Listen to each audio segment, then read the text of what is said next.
welcome back to my channel.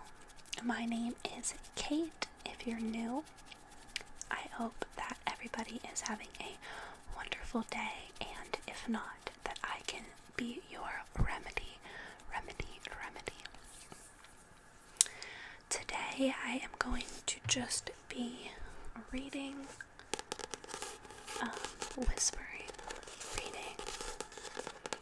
I personally really love watching these videos. They're really soothing, and yeah, you get to hear a new book out of it too, or maybe a book that isn't new. So I'm going to be reading Dear John by Nicholas Sparks. I just actually read this recently. I love the movie, but I'd never read the book. So if you're into sappy stuff like Nicholas Sparks, you'll probably enjoy this. I'm just going to read maybe a chapter or two today, and if you guys enjoy this video, then I will have to do more and continue reading. So I'm gonna go ahead and just get started. Okay. It starts with a prologue. Okay. It says, Prologue, Lenore, 2006. What does it mean to truly love another? There was a time in my life when I thought I knew the answer. It meant that I'd care for Savannah more deeply than I cared for myself, and that we'd spend the rest of our lives together. It wouldn't have taken much. She once told me that the key to happiness was achievable dreams, and hers were nothing out of the ordinary. Marriage, family, the basics.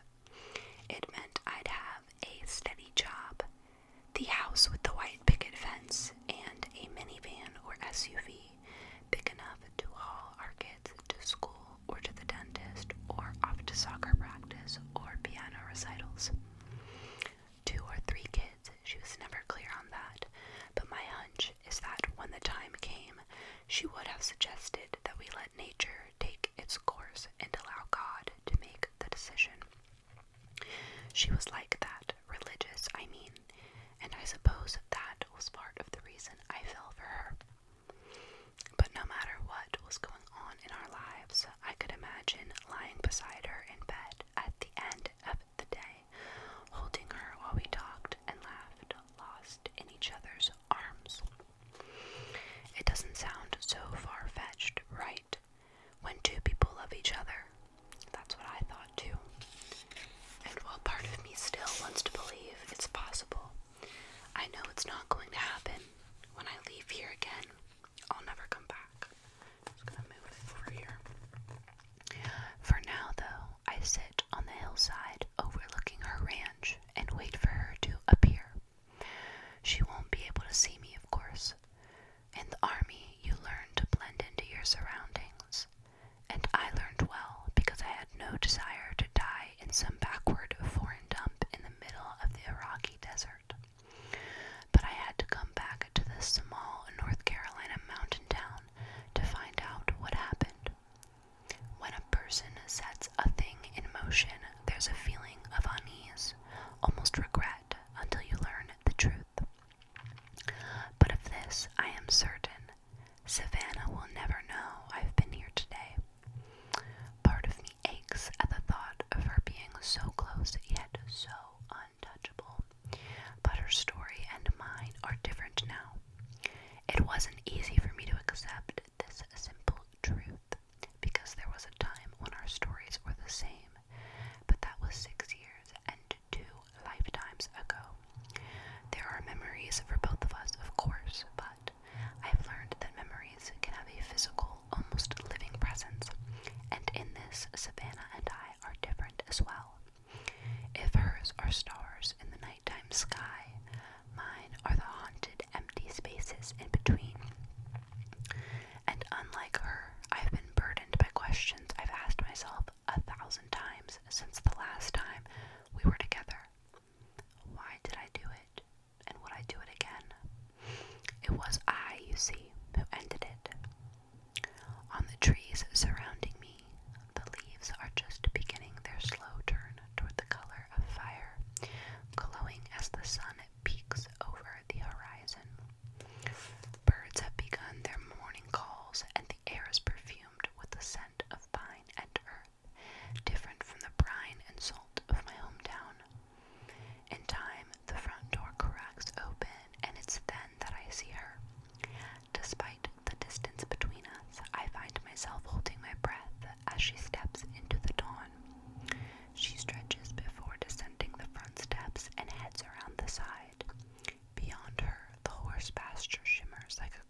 was another, and my first thought is that Savannah seems too small to be moving so easily among them.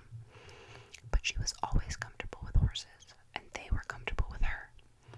A half dozen nibbles on grass near the fence post, mainly quarter horses, and Midas, her white-socked black Arabian, stands off to one side. I rode with her once, luckily without injury, and as I was hanging on for dear life, I remember thinking that she looked so relaxed in the saddle that she could have been watching television. Savannah takes a moment to greet Midas now. She rubs his nose while she whispers something.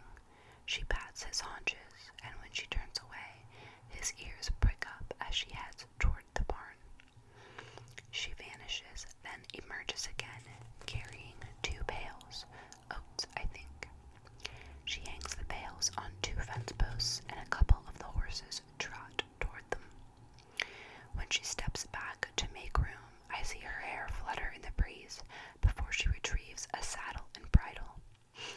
While Midas eats, she readies him for her ride, and a few minutes later, she's leading him from the pasture towards the trails in the forest, looking exactly as she did 6 years ago.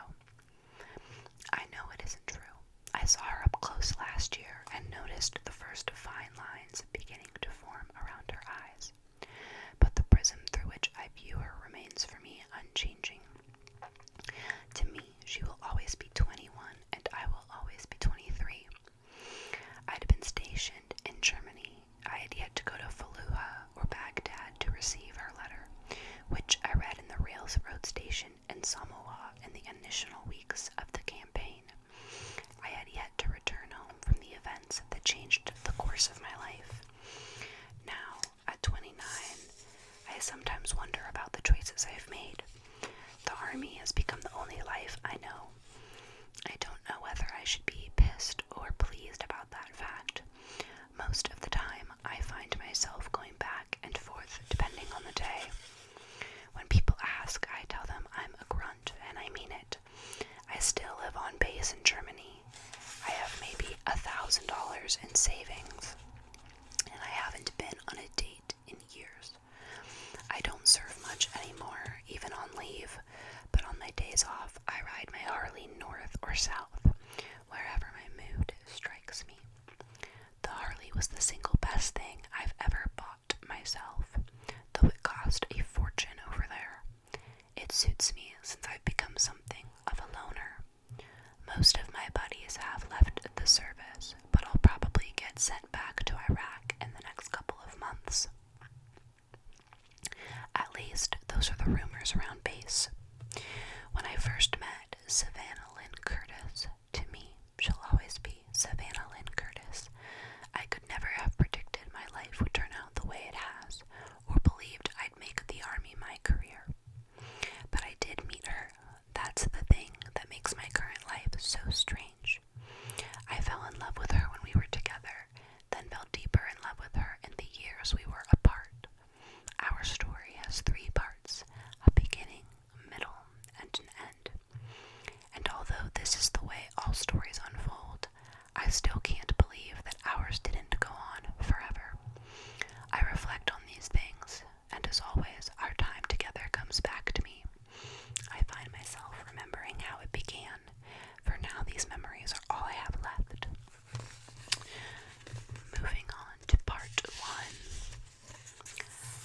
Chapter 1. Wilmington, 2000.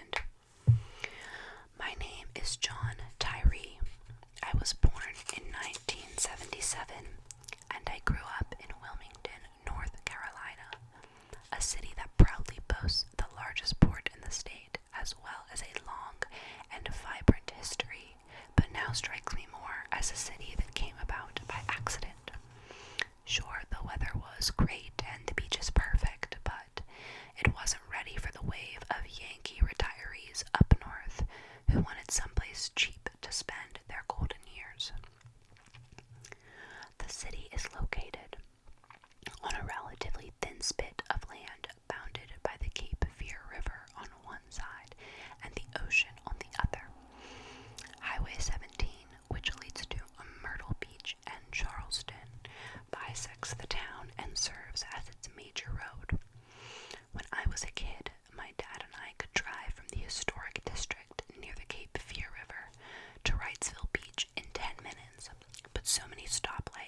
enormously expensive, and most of them are rented out all summer long. The Outer Banks may have more romantic appeal because of their isolation and wild horses, and that Flight, Orville, and Wilbur were famous for. But let me tell you, most people who go to the beach on vacation feel most at home when they can find a McDonald's or Burger King nearby, in case the little ones aren't too fond of the local fare and want more than a couple of choices when it comes to evening activities. Like all cities, Wilmington is rich in places and poor in others. And since my dad had one of the steadiest, solid citizen jobs on the planet, he drove a mail delivery route for the post office. We did okay. Not great, but okay. We weren't rich, but we lived close enough to the rich area for me to attend one of the best high schools in the city. Unlike my friends' homes, though, our house was old and small. Part of the porch had begun to sag, but the yard was its saving grace. There was a big oak tree in the backyard, and when I was 8 years old, I built a tree house with scraps of wood I collected from a construction site. My dad didn't help me with the project. If he hit a nail with a hammer, it can honestly be called an accident. It was the same summer I taught myself to surf. I suppose I should have realized then how different I was from my dad, but that just shows how little you know about life when you're a kid. My dad and I were as different as two people could possibly be. Where he was passive and introspective, I was always in motion and hated to be alone. While he placed a high value on education, school for me was like a social club with sports added in. He had poor posture and tended to shuffle when he walked. I bounced from here to there, forever asking him to time how long it took me to run to the end of the block and to back. I was taller than him by the time I was in 8th grade and could beat him in arm wrestling a year later. Our physical features were completely different, too. While he had sandy hair, hazel eyes, and freckles, I had brown hair and eyes, and my olive skin would darken to a deep tan by May. Our differences struck some of our neighbors as odd, which made sense, I suppose, considering that he'd raised me by himself. As I grew older, I sometimes heard them whispering about the fact that my mom had run off when I was less than a year old. Though I later suspected my mom had met someone else, my dad never confirmed this. All he'd say was that she'd realized she made a mistake in getting married so young, and that she wasn't ready to be a mother. He neither heaped scorn on her nor praised her, but he made sure that he included her in my prayers, no matter where she was or what she'd done. "You remind me of her," he'd say sometimes. To this day, I've never spoken a single word to her, nor do I have any desire to do so. I think my dad was happy. I phrase it like this because he seldom showed much emotion. Hugs and kisses were a rarity for me growing up, and when they did happen, they often struck me as lifeless, something he did because he felt he was supposed to, not because he wanted to.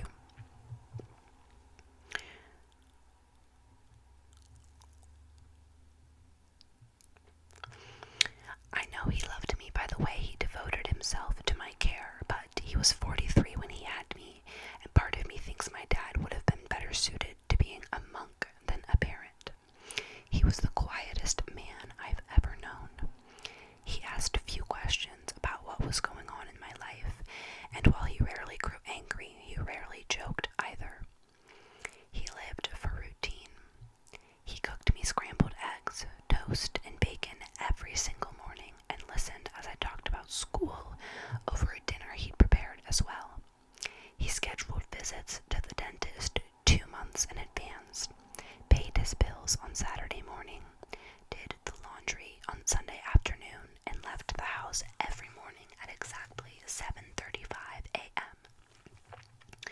He was socially awkward and spent long hours alone every day, dropping packages and bunches of mail his route. He didn't date, nor did he spend weekend nights playing poker with his buddies. The telephone could stay silent for weeks. When it did ring, it was either a wrong number or a telemarketer. I know how hard it must have been for him to raise me on his own, but he never complained, even when I disappointed him. I spent most of my evenings alone. With the duties of the day finally completed, my dad would head to his den to be with his coins. That was his one great passion in life. He was most content while sitting in his den, studying a coin dealer newsletter nicknamed The Gray Sheet, and trying to figure out the next coin he should add to his collection. Actually, it was my grandfather who originally started the coin collection.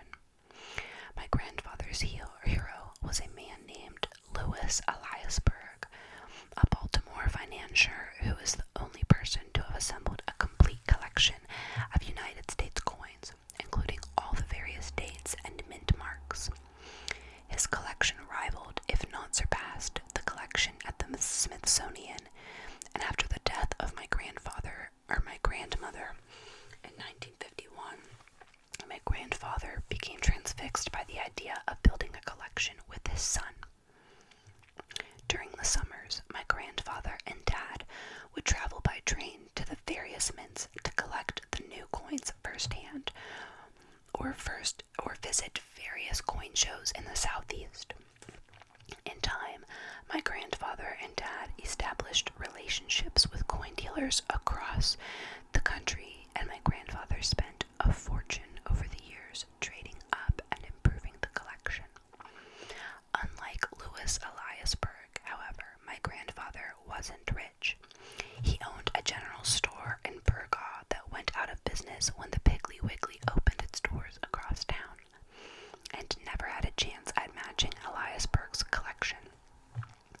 Even so, every extra dollar went into coins.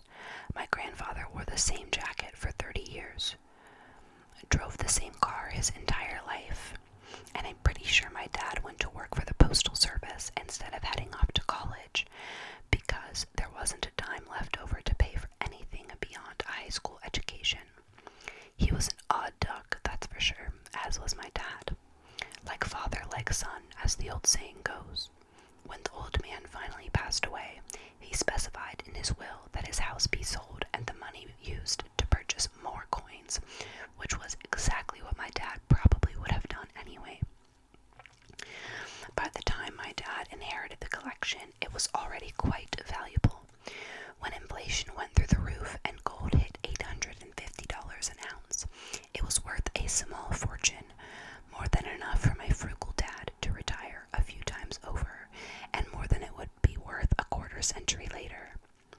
But neither my grandfather nor my dad had been into collecting for the money. They were in it for the thrill of the hunt and the bond it created between them. There was something exciting about searching long and hard for a specific coin, finally locating it, then wheeling and dealing to get it for the right price. Sometimes a coin was affordable, other times it wasn't, but each and every piece they added was a treasure. My dad hoped to share the same passion with me, including the sacrifice it required. Growing up, I had to sleep with extra blankets in the winter, and I got a single pair of new shoes every year. There was never money for my clothes unless they came from the Salvation Army. My dad didn't even own a camera. The only picture ever taken of us was at a coin show in Atlanta. A dealer snapped it as we stood before his booth and sent it to us. For years, it was perched on my dad's desk. In the photo, my dad had his arm draped over my shoulder, and we were both beaming. In my hand, I was holding a 1926 D Buffalo nickel in gem condition, a coin that my dad had just purchased. It was among the rarest of all Buffalo nickels, and we ended up eating hot dogs and beans for a month since it cost more than he'd expected. But I didn't mind the sacrifices, for a while anyway. When my dad started talking to me about coins, I must have been in the first or second grade at the time. He spoke to me like an equal. Having an adult, especially your dad, treat you like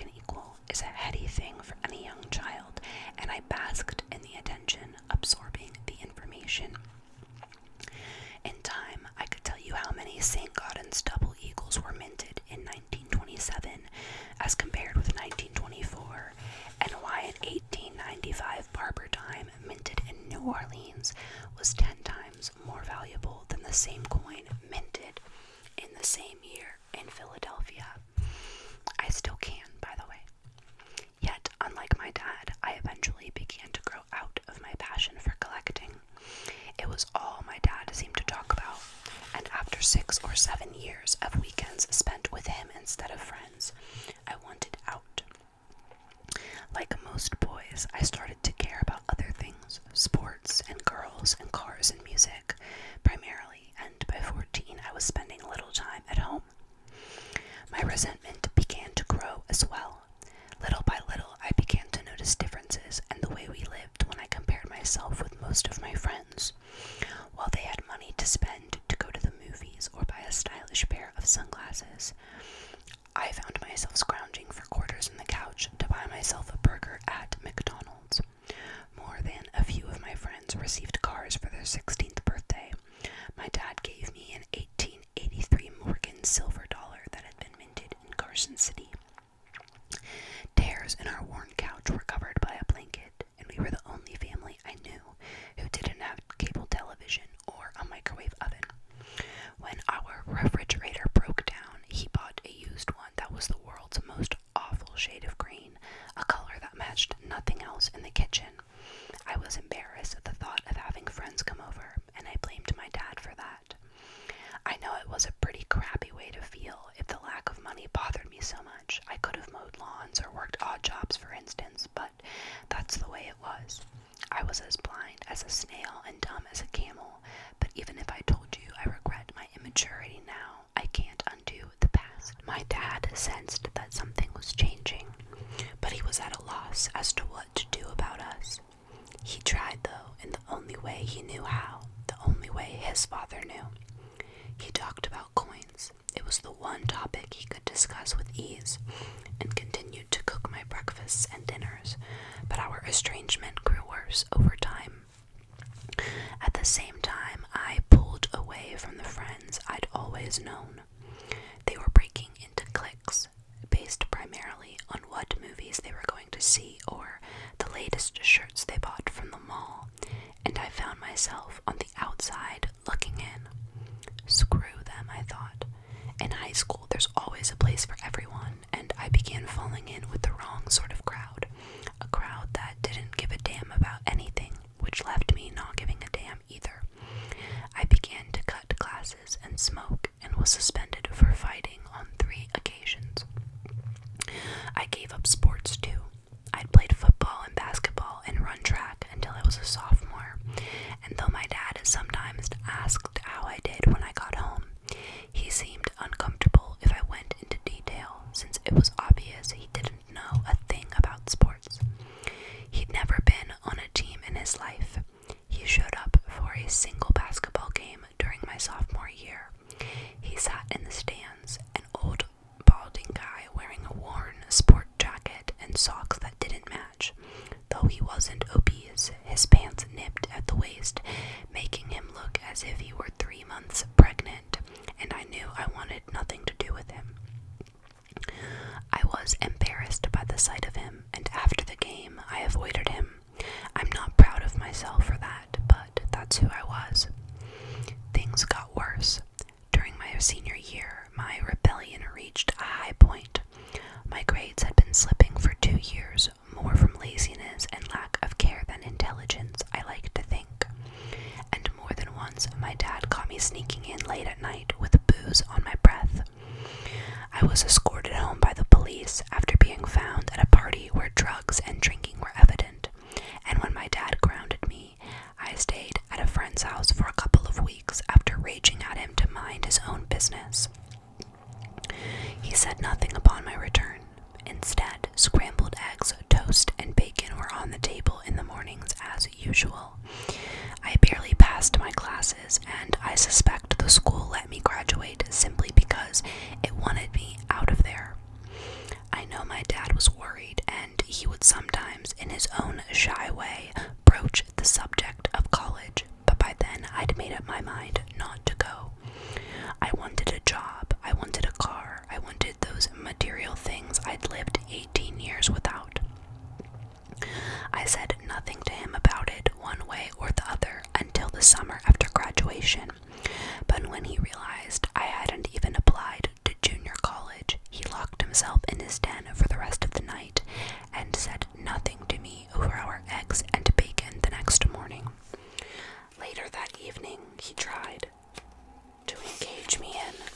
another discussion about coins, as if grasping for the companionship that had somehow been lost between us. Do you remember when we went to Atlanta and you were the one who found that buffalo head nickel we'd been looking for years? He started. The one where we had our picture taken. I'll never forget how excited you were. It reminded me of my father and me. I shook my head, all the frustration of life with my dad coming to the surface. I'm sick and tired of hearing about coins, I shouted at him. I never want to hear about them again. You should sell the damn collection and do something else. Anything else. My dad said nothing, but to this day I'll never forget his pained expression when at last he turned and trudged back to his den. I'd hurt him, and though I told myself I had wanted to, deep down I knew I was lying to myself. From then on, my dad rarely brought up the subject of coins again, nor did I. It became a yawning gulf between us, and it left us with nothing to say to each other. A few days later, I realized that the only photograph was gone as well, as if he believed that even the slightest reminder of coins would offend me. At the time, it probably would have, and even though I assumed he'd thrown it away, the realization didn't bother me at all.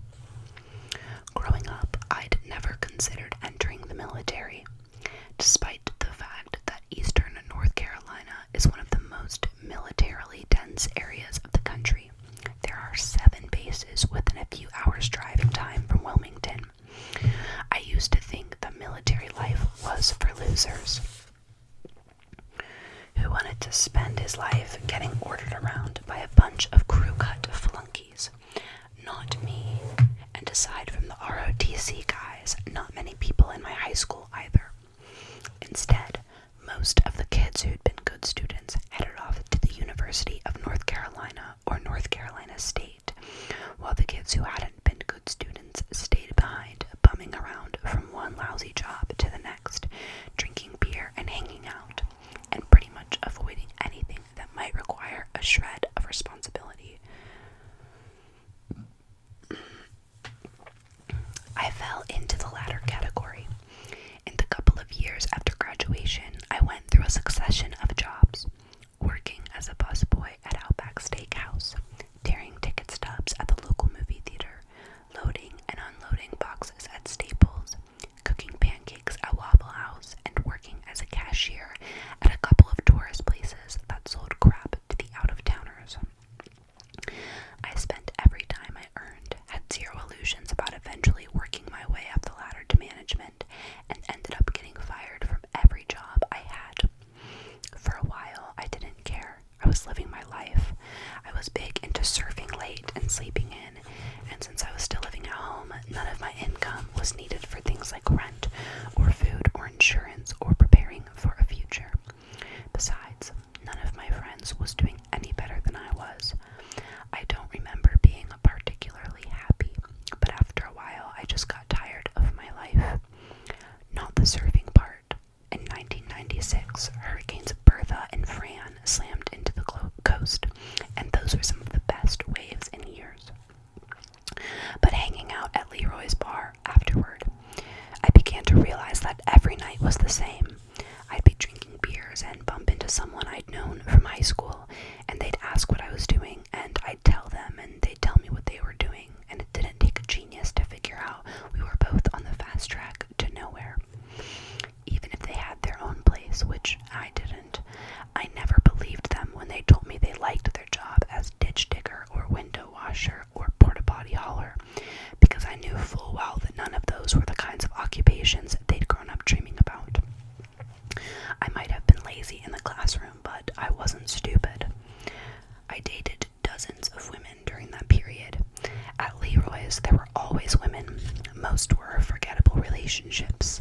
I used women and allowed myself to be used, and always kept my feelings to myself. Only my relationship with the girl named Lucy lasted more than a few months, and for a short time we inevitably drifted apart. I thought I was in love with her. She was a student at UNC Wilmington, a year older than me, and wanted to work in New York after she graduated. I care about you, she told me.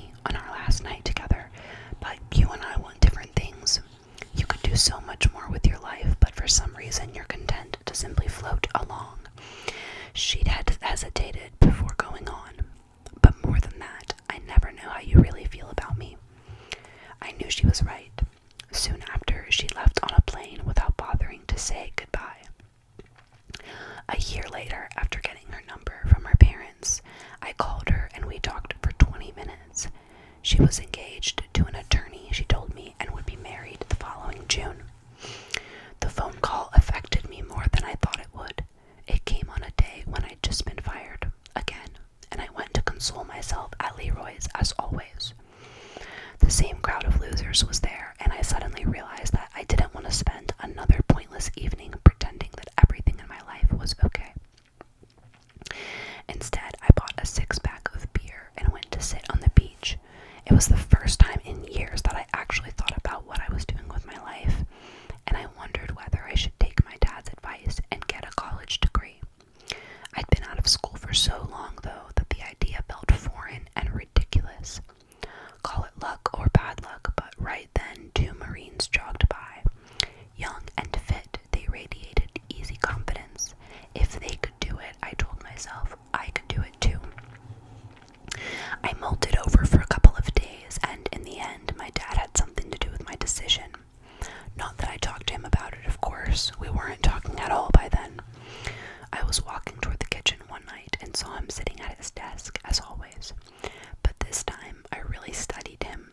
His hair was mostly gone, and the little that was left had turned completely silver by his ears.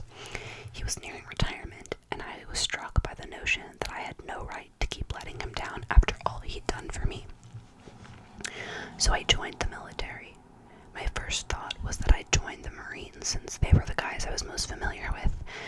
Wrightsville Beach was always packed with jarheads from Camp Lejeune or Cherry Point. But when the time came, I picked the Army.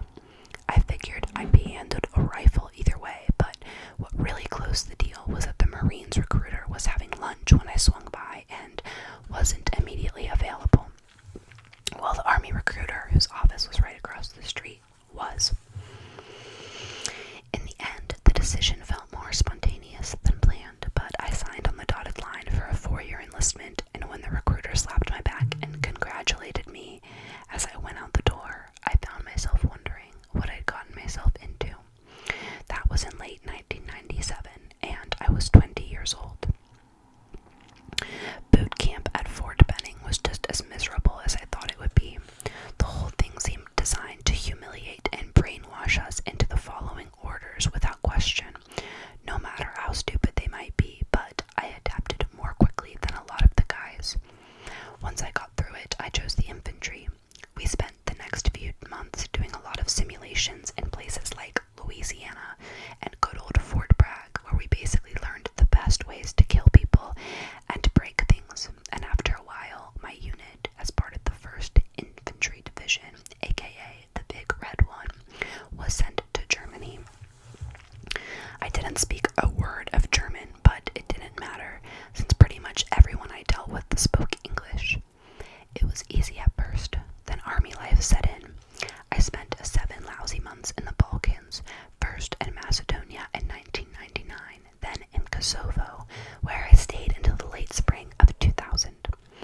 Life in the Army didn't pay much, but considering there was no rent, no food expenses, and really nothing to spend my checks on even when I got them, I had money in the bank for the first time. Not a lot, but enough.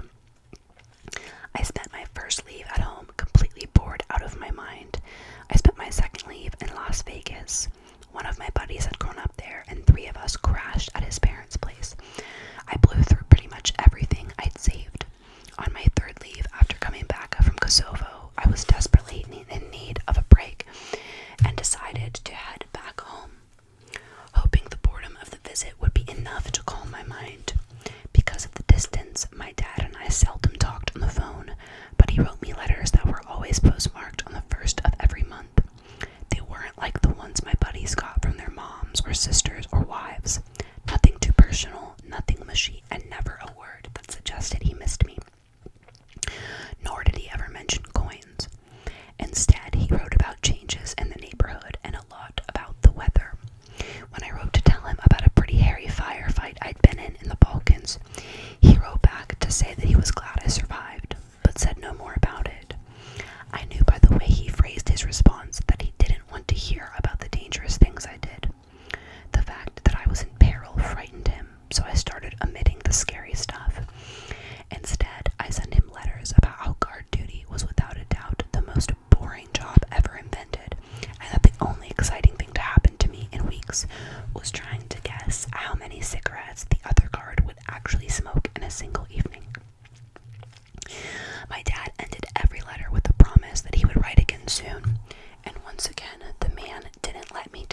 on the line.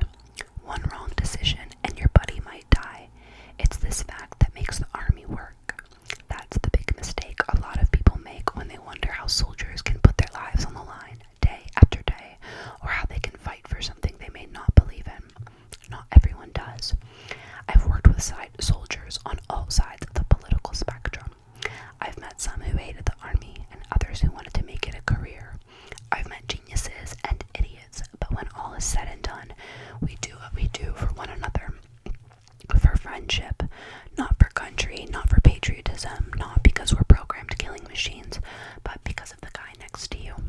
You fight for your friend to keep him alive, and he fights for you. And everything about the army is built on this simple premise. But like I said, I had changed. I went into the army as a smoker and almost coughed up a lung during boot camp. But unlike practically everyone else in my unit, I quit and hadn't touched the things in over 2 years. I moderated my drinking to the point that 1 or 2 beers a week was sufficient, and I might go a month without having any at all. My record was spotless. I'd been promoted from private to corporal, and then 6 months later to sergeant, and I learned that I had an ability to lead. I'd led men in firefights, and my squad was involved in capturing one of the most notorious war criminals in the Balkans. My commanding officer recommended me for Officer Candidate School, OCS, and I was debating whether or not to become an officer, but that sometimes meant a desk job and even more paperwork, and I wasn't sure I wanted that. Aside from surfing, I hadn't exercised in years before I joined the service. By the time I took my 3rd leave, I'd put on 20 pounds of muscle and cut the flab from my belly. I spent most of my free time running, boxing, and weightlifting with Tony, a musclehead from New York who always shouted when he talked, swore that tequila was an aphrodisiac, and was far and away my best friend in the unit.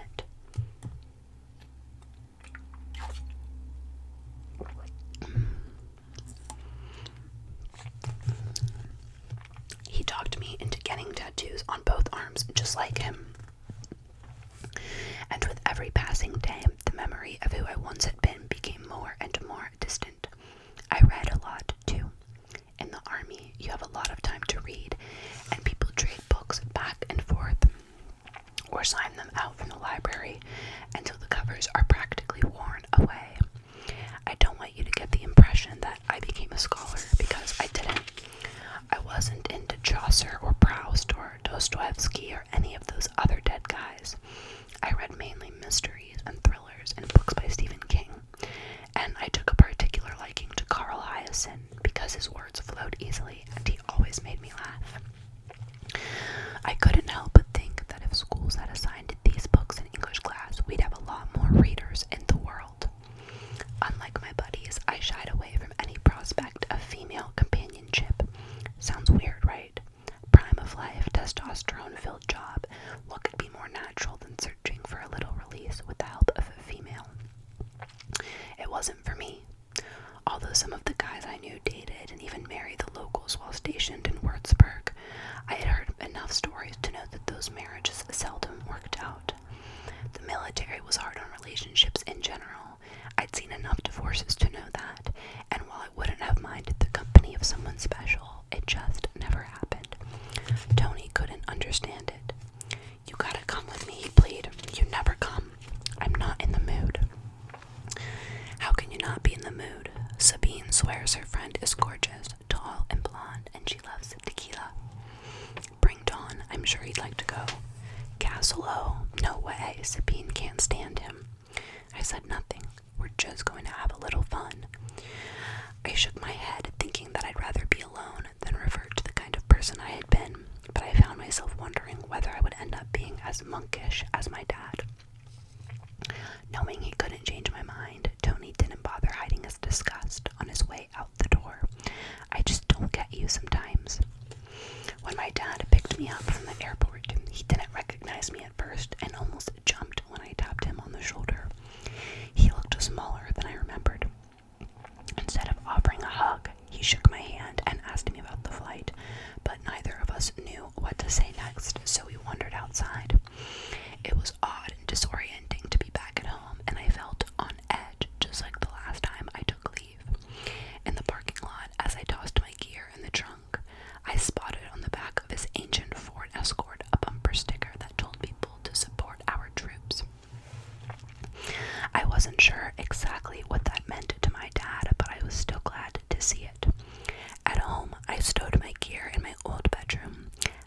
was where I remembered, right down to the dusty trophies on my shelf and a hidden half-empty bottle of Wild Turkey in the back of my underwear drawer. Same thing in the rest of the house.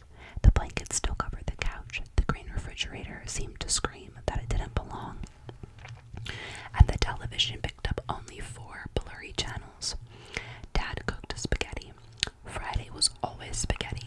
At dinner, we tried to talk. "It's nice to be back," I said. His smile was brief. "Good," me responded. He took a drink of milk. At dinner, we always drink milk. He concentrated on his meal. "Do you remember Tony?" I ventured. "I think I mentioned him in my letters. Anyway, get this. He thinks he's in love. Her name's Sabine, and she has a 6-year-old daughter. I've warned him that it might not be such a good idea, but he isn't listening." He carefully sprinkled cheese over his food, making sure every spot had the perfect amount. "Oh," he said. "Okay."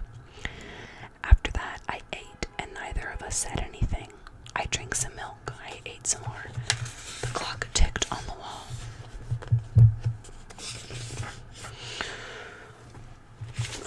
This is so fucking long.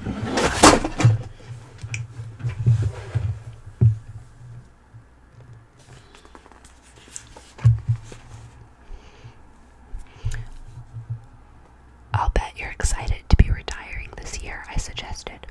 "Just think, you can finally take a vacation and see the world."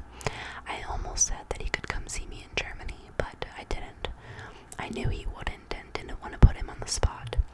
We twirled our noodles simultaneously as he seemed to ponder how best to respond. "I don't know," he finally said. I gave up trying to talk to him, and from then on the only sounds were those coming from our forks as they hit the plates. When we finished dinner, we went our separate ways. Exhausted from the flight, I headed off to bed, waking every hour the way I did back on base. By the time I stirred in the morning, my dad was off at work. I ate and read the paper, tried to contact a friend without success, then grabbed my surfboard from the garage and hitched my way to the beach. The waves weren't great, but it didn't matter. I hadn't been on board in 3 years and was rusty at first, but even the little dribblers made me wish I had been stationed near the ocean. It was early June 2000. The temperature was already hot and the water was refreshing. From my vantage point on my board, I could see folks moving their belongings into some of the homes just beyond the dunes. As I mentioned, Wrightsville Beach was always crowded with families who rented for a week or more, but occasionally college students from Chapel Hill or Raleigh did the same. It was the latter who interested me, and I noted a group of co-eds in bikinis taking their spots on the back deck of one of the houses near the pier. I watched them for a bit, appreciating the view, then caught another wave and spent the rest of the afternoon lost in my own little world. I thought about paying a visit to Leroy's, but figured that nothing or no one had changed except for me. Instead, I grabbed a bottle of beer from the corner store and went to sit on the pier to enjoy the sunset. Most of the people fishing had already begun clearing out, and the few who remained were cleaning their catch and tossing the discards in the water. In time, the color of the ocean began changing from iron gray to orange, then yellow. In the breakers beyond the pier, I could see pelicans riding the backs of porpoises as they skimmed through the waves. I knew that the evening would bring the first night of the full moon. My time in the field made the realization almost instinctive.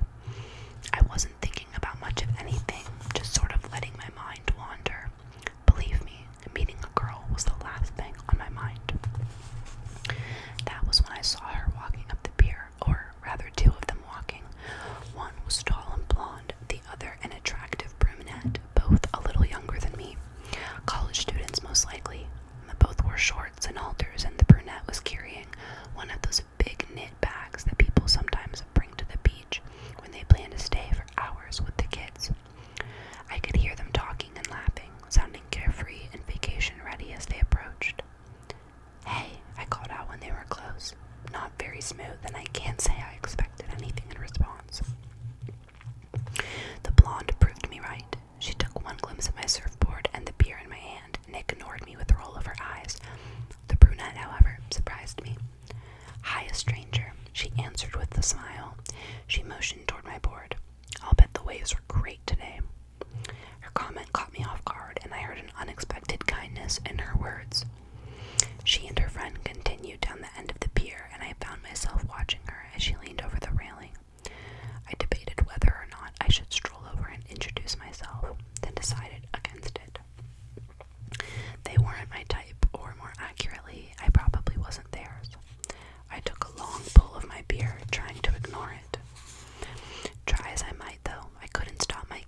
NC, and the party they had at the end of the year was the best ever, and that the others should join next year, and that too many of her friends were hooking up with the worst kind of frat guys, and one of them even got pregnant, but it was her own fault since she'd been warned about the guy.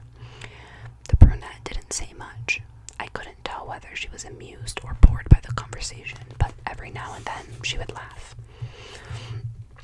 Again, I heard something friendly and understanding in her voice, something akin to coming home, which I'll admit made no sense at all. As I set aside my bottle of beer, I noticed that she'd placed her back on the railing. They had been standing there for 10 minutes or so before two guys started up the pier, frat guys I guessed, wearing pink and orange Lacoste shirts over their knee-length Bermuda shorts.